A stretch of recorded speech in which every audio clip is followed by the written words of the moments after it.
ఆ కైలాసనాథుడు తన లింగ రూపాన్ని వీడి సాక్షాత్తు పార్వతీ సమేతుడై విగ్రహ రూపంలో దర్శనమిచ్చే అద్భుత క్షేత్రమే కర్నూలు మట్టిలో దాగి ఉన్న యాగంటి ఉమామహేశ్వరాలయం. ఈ ఆలయం ఎన్నో అంతుచిక్కని రహస్యాల నిలయం. అందులో మొదటిది యాగంటి బసవన్న జీవమున్న నందీశ్వరుడు. ఈ నంది విగ్రహం ఏటా పెరుగుతూ వస్తోంది. అది ఎంతగా పెరిగిందంటే ఇప్పటికే పక్కనే ఉన్న ఒక స్తంభాన్ని తొలగించాల్సి వచ్చింది. ఈ నంది ఇలాగే పెరుగుతూ పోయి కలియుగ అంతన్నాటికి లేచి రంకెవేస్తుందని బ్రహ్మంగారి కాలజ్ఞానం చెబుతోంది. ఈ ప్రాంతం కైలాసాన్ని పోలి ఉండడం వల్ల స్వయంగా మహాశివుడే ఇక్కడ కొలువై ఉండాలని నిర్ణయించుకున్నాడు.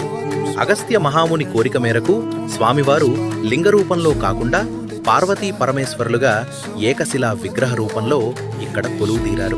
అందుకే ఇక్కడ శివలింగానికి బదులు శివపార్వతుల నిజరూప దర్శనం లభిస్తుంది.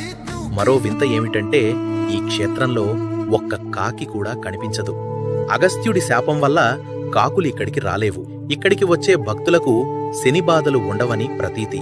ఇక ఇక్కడి మరో అద్భుతం పుష్కరిణి. ఆ నీరు ఎక్కడి నుంచి వస్తుందో ఎవరికీ తెలియదు. కాని ఏడాదంతా నంది నోటి ద్వారా స్వచ్ఛమైన నీరు పుష్కరిణిలోకి ప్రవహిస్తూనే ఉంటుంది. భయంకరమైన కరువులో కూడా ఈ ధార ఆగదు. ఇది నాటి మన మేధావుల ఇంజనీరింగ్ ప్రతిభకు, ఆ దైవశక్తికి నిలువుటద్దం. మీ అభిప్రాయాన్ని కామెంట్స్లో తెలియజేయండి. మరిన్ని అద్భుతాల కోసం ఫాలో అవ్వండి.